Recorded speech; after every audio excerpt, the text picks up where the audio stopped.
Veteran's Voice, Stories That Deserve to Be Heard, is proudly sponsored by Calling Gilbert Wright and Carter. Stanley Murray, United States Navy, E-6, and this is my story. Actually, I went in very early. I was 17 years old when I enlisted in the United States Navy. To go back and think about it now, many years later, I grew up in a home where my grandfather was a pastor, my grandmother was what they called missionaries back then, and my mother was prevalent in the church. However, I had a stepfather who was, I guess the word today would be very abusive. And so along my days of growing up, I was involved in seeing a lot of things that I think affect you later as an adult that you go through now as a child, you go through as a child. We used to, I remember we used to get spankings with a fan belt off of a car. Every weekend, I remember my mother being physically abused. And she was a school teacher, so she had to find a way to, she's a very light-skinned woman, so she had to find a way to get those bruises hidden or covered before Monday morning to go back to school and teach. And back then, you know, in that early years, I was born in '67, so back in those early parts of the years, 60s, 70s, domestic violence wasn't a talked about subject. And today, being a law enforcement officer now, you know that back then, if that person could be bloodied and everything else, if they didn't want to press charges, then the police couldn't do anything. They just had to leave that person in that condition, where now it's very, very different. When it got close to me getting ready to graduate, my intentions were to go to college. However, the escalation of violence had kind of switched between him and my mom to me, him and my mom. So I was older, I was younger, I had been working out, you know, I had playing sports. So my mother signed me up for the Navy. And one day this recruiter came to my home and he's telling me about all these things I would be able to learn and all the exciting places I'd be able to go, and I'd be able to travel all over the world. Though I was born in up north in Pennsylvania, I grew up most of my years in a little small town in North Florida. So not traveling a lot, it would seem very awesome to be able to do that.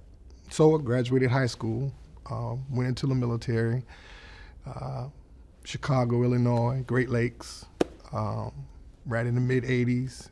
1985 is when I actually went in. And it was definitely a culture shock. It was seeing things I never saw live. You know, you see things on TV, but when you actually see it live, it's just a totally different atmosphere.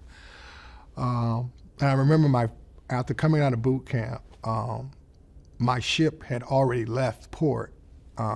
They were actually already in the Gulf, and Libya was going on at the time. And I'm flying over in the helo to the ship, and the USS Iowa was laying down some fire from the ship itself. And to see it live, to hear the noise of war, I remember just this cold feeling in my body about, wow, what did I really get myself into? It looked good on paper, you know, but once you're there and you experience it. However, I remember calling my mom the first chance I got and telling her, hey, I don't know what I put myself into, but I don't think this is for me. I think this is a scary situation. And I remember going to see the Command Master Chief, and it's funny now, but I went in telling him, I said, hey, I don't think, I think they missed some of my paperwork. I don't think I should be here. And he says, Why not? I said, well, first thing popped in my head, I came up with this lie. I said, I'm a drug user. He says, really? He said, what kind of drugs do you use? I said, I use cocaine. He says, yeah? He says, how do you use it? And I couldn't explain how I use the drug. So he basically told me, listen, I've heard it before. You're going to be fine. Of course, it wasn't as pleasant as I'm saying it. If you know anything about a Master Chief, they're pretty direct. But he gave me a kick in the boot, if you will, through his voice. And my career just seemed to propel from then on. I started out at what they called without a rate. I was put in the bosun's mate rate, where we basically handled everything with the ship. And in the first 2 years, I was able to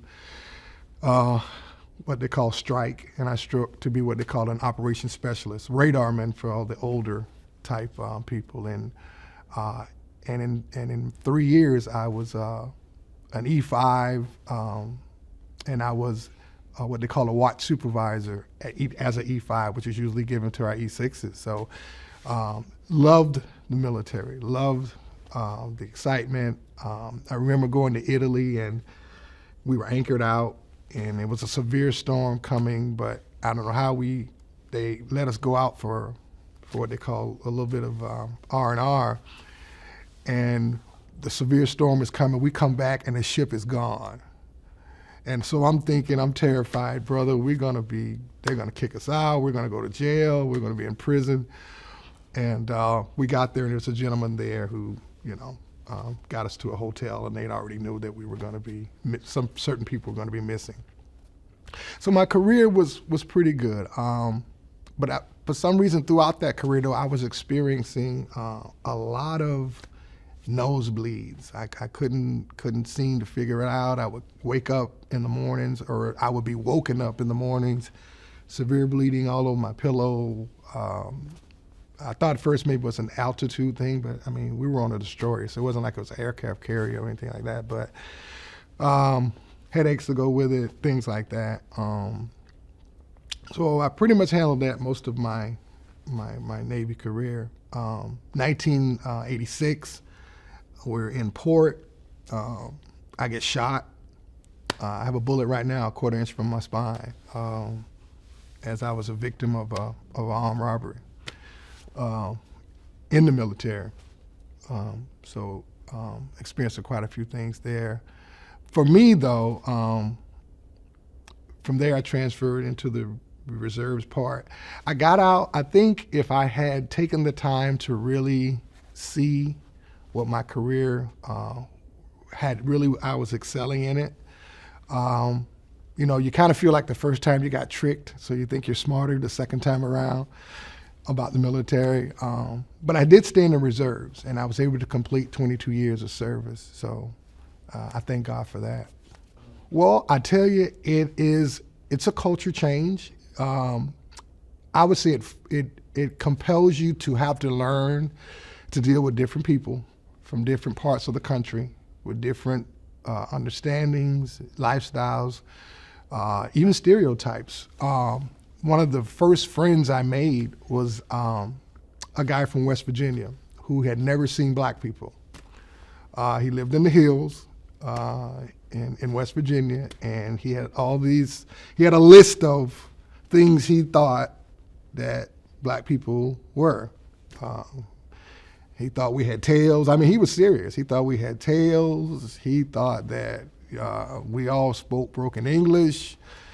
He thought that we were all, it was just a multitude of things, but we became very, very good friends. One thing I did notice about the military, though, is if you were from there were still barriers and boundaries. If you were from the east side kind of hung together. If you were from up north kind of hung together. If you were from Florida kind of hung together. And I think a lot of that's because we could just relate better to what we did. But what I love about the military, and the transition for me from active duty to reserve was an active duty mindset, the goals to get things done. You didn't have options of, I don't want to do it. An order was given, and you fulfilled it. The civilian side of life was a change for me because it's a little bit more liberal. People feel they can discuss why they should or shouldn't do something. And so it was a culture change for me in retrospect. After I got out of reserves, got out of the active part and joined the reserves, I eventually moved here to Orlando and I became a deputy sheriff in '95. And so I stayed in the reserves, and I eventually transferred and what they call cross-rated into the Master at Arms program, which is a military police. And I did that for some 16, 17 years. And I was allowed to teach, and I was an instructor, taught all over the world, Bahrain, Spain, Turkey, Egypt, different places, and worked with some of the police, actual overseas police from the other countries as well, being able to train and teach. So it was an awesome opportunity. I want to say that I've always kind of had we'll use the word helpful spirit. I always wanted a person that wanted to help in some form or fashion. So even before I got into law enforcement, I did security. And even before I got into security, I did some form of customer service, if you will. And so I wasn't overwhelmed in the civilian world about working long hours or coming in early or staying late, because the military teaches you all of that. It has an aura about it that the things that people who may not have experienced military service, it's just a dedication thing that's just built into you, that there's always more you can do. And so it helped me in the point of understanding that there is a greater need. I will say that I think when I first got that incident where I got shot, I said to myself, I would never want this to happen to somebody else. And it kind of put me into, right before I got out of active duty, I put in for the Norfolk State, Norfolk, City of Norfolk's police department, but it just took so long to reach out to me that I eventually just came back to North Florida. And eventually then that's when I had an actual classmate who was also military bound, told me about Orlando.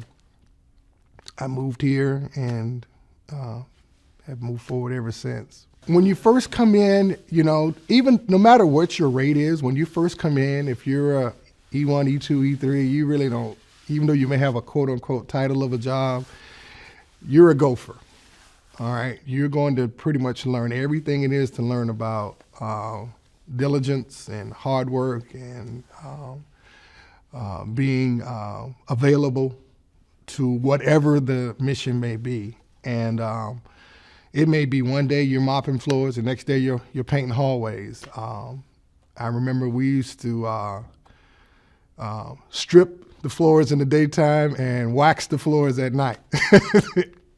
And waxing the floor was not a waxing machine. Waxing the floor was a yellow sponge that you went down some, I don't know, couple thousand yards of a ship, waxing that hallway. And there were times you were 6 on, 6 off, and that meant you worked for 6 hours, you slept 6, you were right back up. If you worked a midnight shift, you might have got 4 hours sleep, you were right back up because you still had your normal duties according to your title. So for me, I grew up though, picking tomatoes at 13, picking tobacco, worked a little cotton fields. I mean, for me, work was not an issue for me at all. So I've always had a high spirit about meeting people and helping where I could. So it was the right fit for me. I didn't know what I wanted to do, but I knew I wanted to serve. And I think whenever you have that kind of mindset, you can pretty much excel anywhere. I tell you, the transition for me is, and this was when I first transitioned over, for me, I did not see it's almost like when we got activated from reserves to active duty, it didn't quite seem the same, though you were same military rank, or you wore the same uniforms, you spoke the same lingo, you carried the same title. While you were active duty, you got the same pay. You were kind of considered the weekend warrior, even though you were on for 4, 6, 8 months at a time, depending on your job. So it's almost like every time you got sent back, you kind of had to reaffirm yourself again to those who were considered quote unquote active duty all the time.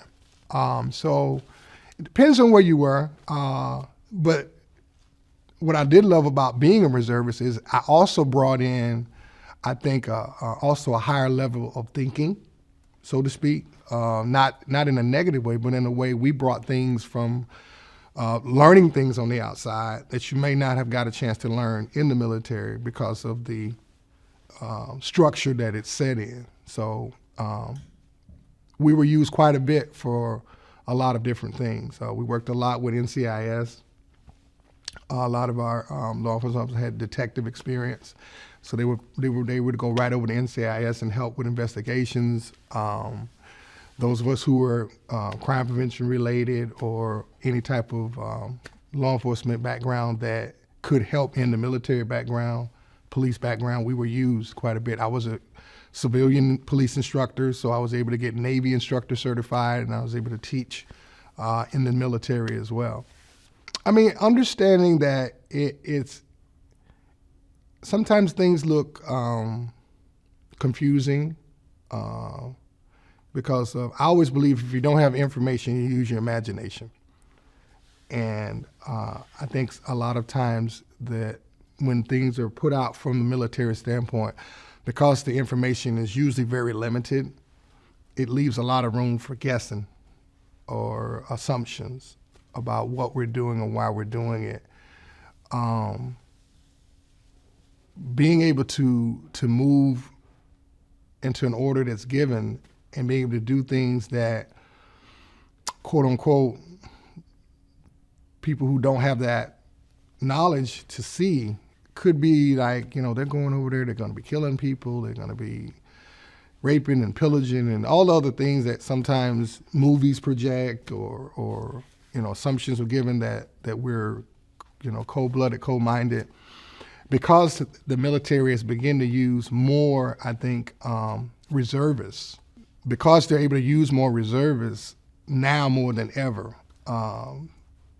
Back when I first went in, reservists were kind of limited. They gave them 2 weeks a year, one drill a month. That was kind of the concept. Well, after Desert Shield started, we were activated more and kept more. We were used for, you may remember the movie with Captain Phillips and the mercenary boats. We were used to do security for that now because of more was going on with less personnel available.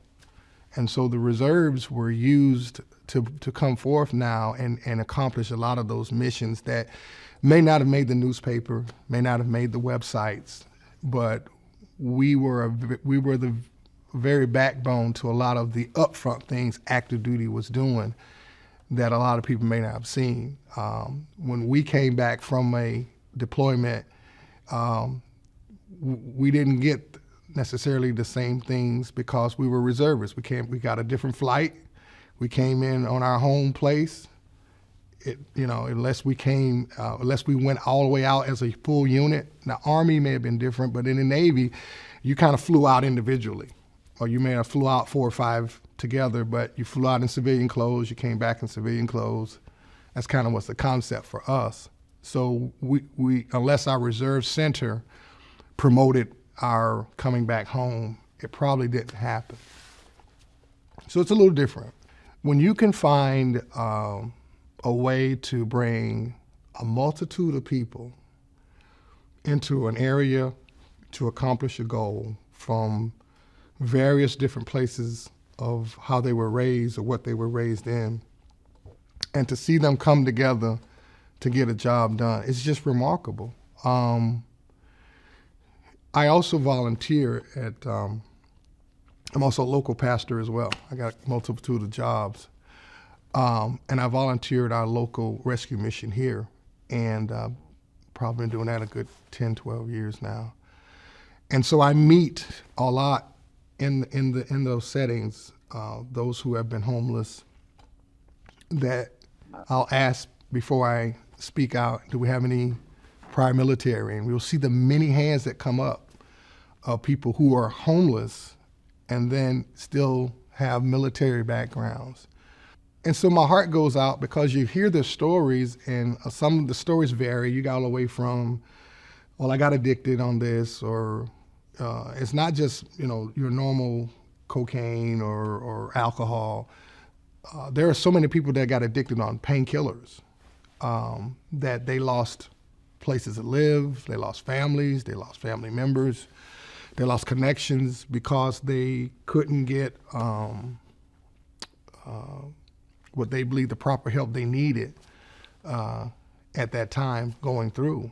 And I also say one thing the military will build up in you is a tolerance to, you know what, I can get it handled, because they teach you through boot camp, through your trainings, through your A schools, adapt, overcome, don't allow anything to quote unquote hold you down. However, I do believe that it could also, depending on how you're thinking, it also could limit you to, well, I'm not going to get counseling.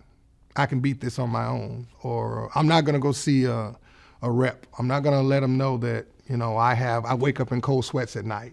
Or I think about, different things that I've encountered or been a part of, or what the case may be, because I don't want to look less of a person. To all of our brothers and sisters that are out there, reminding them that though you can, it does start with you getting what you need to move forward. You have to get whatever help that you can get available. And what really helps me in my career of, I guess, saneness, if you will, because it's in the Navy, it's a lot of lonely days and nights. When you're on ship or whatever, you don't get the normal day-to-day that you may get being in another branch, because you're out to sea for long periods of time. Yes, you have port stops here or there, but you don't get necessarily that consistency of social interaction outside of what you may get on the ship, playing cards, dominoes, the things we used to do at midnight. They used to have what they call mid-rats. We eat at night at midnight, and we'd sit in there and drink bug juice, which was a high tolerance Kool-Aid that we used to clean brass on fire hoses. Don't ask me how that worked out, but that's what cleaned it. But we were drinking it. But just being able to find those releases. And then when you come home, how do you, I still think residually, even though I've been retired since 2008, married, have children, I still don't mind being isolated. I still don't mind saying, you know what, I come home, I don't mind going to my room. And so I have to work on that daily, because I have a family. And for those who may be experiencing that now, my prayers are saying that, self-evaluate in the morning, in the afternoon, in the evening. I set my phone 4 times a day. One is to give a prayer, and another is to, if I may say it, send my wife something spicy, just to remind myself that I'm a person, and that I have people around me who love me, who care for me. I can find myself shutting down and not even realizing it. It's like a subconscious thing, I think, sometimes when you come from a military life. Your patience is short when it comes to things that don't add up. I call it low tolerance for foolishness, because you just think that that's the way it is, that's the way it's supposed to go. And so you don't want to deviate from that too much, because you saw what it happens when you have order, it works. So coming back into a liberal world where it's a lot more, I got opinions of this, opinions of that, I want to say this, I want to say that. And if you may be in any type of supervision or management, it can be a little challenging. It can be hard to adjust if you don't have the proper people, places, and the things around you to support you. I'm not sure we've figured out, I think we figured out how to put a Band-Aid. I'm not sure if we're realizing that maybe it's a gunshot wound. So maybe we're putting Band-Aids over gunshot wounds, if you will. I think that maybe we deal with what is exposed or talked about the most versus dealing with the root issue of you've taken someone at a very young age, channeled them to a way of thinking that works best for the military, and then you set them free, if you will, if they come out early.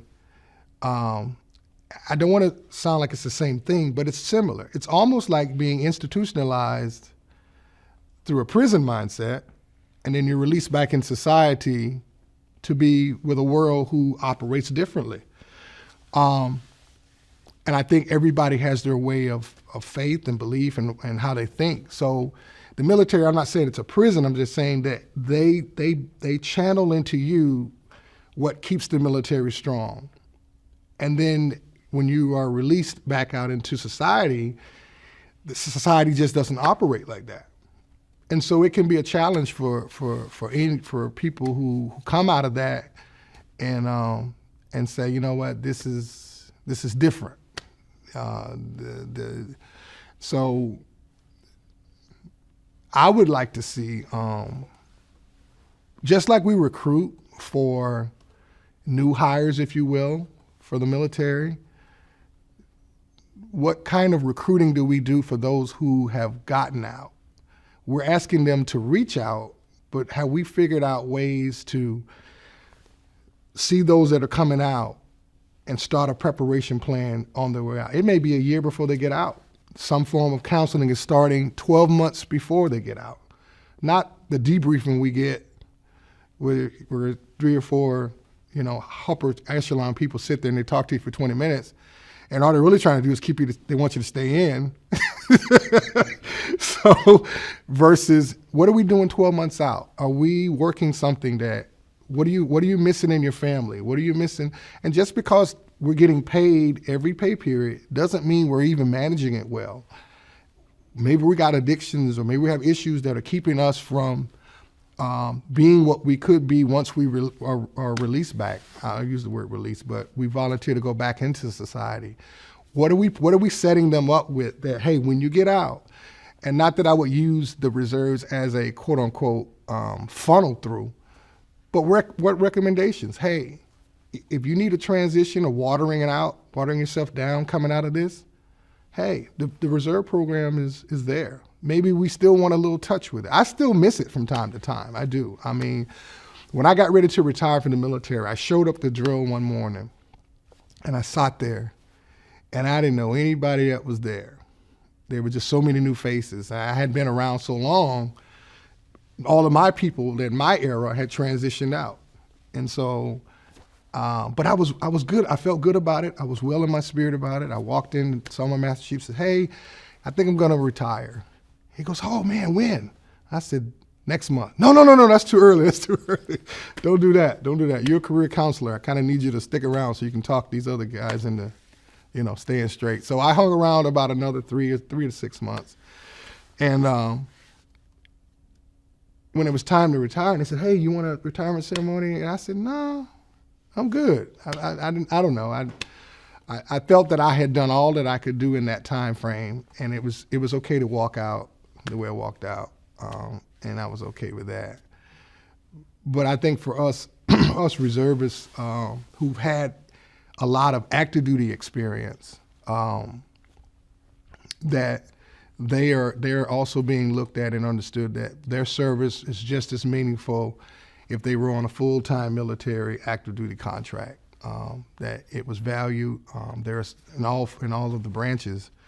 There are a lot of reservists who went to Iraq, been to Fallujah. Done the whole thing. And so I salute those who were willing to sacrifice, as we all did together. everything's a learning process. I think you have to understand what are the rigors or what are the challenges that military people face. Asking your governmental officials, how much do they know about, what are their goals, what are their plans? I mean, we talk a lot in politics about what are you going to do for, businesses, what are you going to do for healthcare, and what are you going to do for, and those are good, don't get me wrong. I think people kind of assume subconsciously that the military just takes care of itself. There's the checks and balances of it. Well, that's the government. They'll figure it out.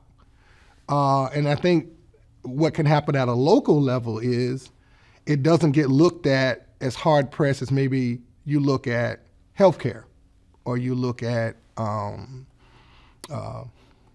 putting up a wall or a fence between Mexico to Texas. It doesn't get that type of attention. And maybe, just maybe, those of us who, family members, dependents, or just friends and family of those who want to know more about the military, go to your local politician and say, hey, what do you think about the VA system in regards to our military? How much do you know about it? And if you don't know anything about it, why don't you know? Orlando has one of the finest VA centers here that was built. How much do you know about that VA center? Have you visited that VA center? You're one of our local politicians. Why haven't you visited that VA center? Why haven't you connected with the commander of that VA center? Why don't we know? Why don't you know what you should know, that when stuff comes across the table, you can give a proper and effective vote for those that you know are back here in your local area that you vote for up in DC or wherever you are in Tallahassee. And a lot of people don't even know that if you're reserve, if you have a split time, or if all your time is reserve time, that even when you finish your 20-year plus career, whatever, you don't get your money right away. You have to wait till you're 59, 60 years old before you can be entitled to it. Personally, I think they should lower it to 50. That's just me. I think you should be entitled to, if you have spent, if they want to look at and evaluate a cumulative number of reserve points or whatever, but I think if you have done several tours and careers overseas, if you've been fully engulfed in doing things, I think you should be entitled to your money early. I don't think you should have to wait to hope to live to 60 to start getting a pension that you might get for a good 5 years. I'm not saying that you would die at 65, but nobody's living to 150 anymore. Those days are gone. So you'd be nice to be able to get some of that money that you rightfully earned as a veteran. I'd like to see, I hear it a lot. I know there are a lot of existing programs, and there are a lot of things that talk with the dealing with the homelessness and setting up the counseling and things for veterans.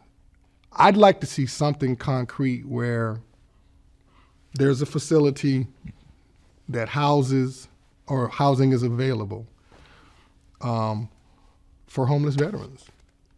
Just as much as we have senior living, do we have a facility that deals solely with veterans, regardless of age, but there is a set place that if you're homeless and you need a place to live, that is a set program. And in that program, you help them with whatever they need to get self-sustained, that they can venture back out into the community. So, but not something that's going to take their whole disability check or whatever they may have. It's hard to get reestablished into something when everything that you got is taken out, in one lump sum of something else. It's just impossible. In America, we are very good with a lot of taxation with different things. And I just believe that there are certain benefits that we have earned. I'm maybe a little biased because I am a military person, but there are some exemptions that I think we should be allowed to get, other than the VA with the VA financing for a home and all that. That's good, awesome. However, if I don't make enough to buy the house, guess what? I never used that certificate. So there I am with a certificate to buy a home with 100% financing, but I still have to go through the same process of someone who doesn't have any military connections And if I don't fit the criteria by salary or whatever case may be, or, then I'm still not entitled to the home. I still don't fit the program that was built strategically for veterans. I think that helps. I think just grassroots. I have a firm belief that if a man don't have nothing to eat, and a man don't have nowhere to live, and a man don't have a way to get somewhere, he ain't gonna do much. He's gotta have that. He's gotta have somewhere to lay his head, he's gotta have something in his stomach, and he's gotta have a purpose. If you don't have those three things, you're not gonna get much out of him. That we're gonna meet a lot of people that know more than us, but you only meet a few people that are willing to do more than us. And I keep that mindset of being grateful for what I was allowed to do and to serve. And I hope that no veteran feels that they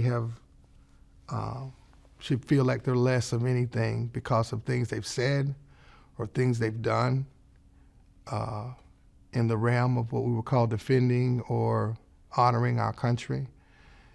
That they have a life that has value and purpose, and to not spend too much time focusing on a problem as much as you do your purpose. You acknowledge your problems in your life, but you push toward the purpose that you have, and your purpose will always counteract your problems. That's why you have a problem, so you can have a purpose.